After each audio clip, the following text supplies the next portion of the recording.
Памятник в Берлине, Георгий Рублев.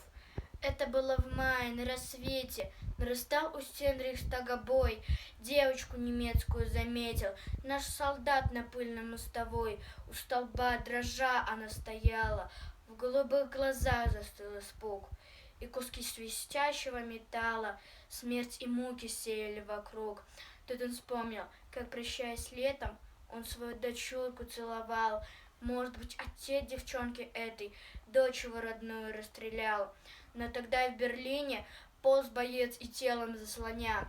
Девочку в коротком платье белом осторожно вынес из огня. И, погладив ласковой ладонью, он ее на землю опустил. Говорят, что утром маршал Конев Сталину об этом доложил. Скольким детям возвратили детство, подарили радость и весну.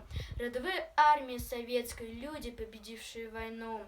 И в Берлине в праздничную дату был воздвигнут, чтоб стоять века, памятник советскому солдату с девочкой, спасенной на руках.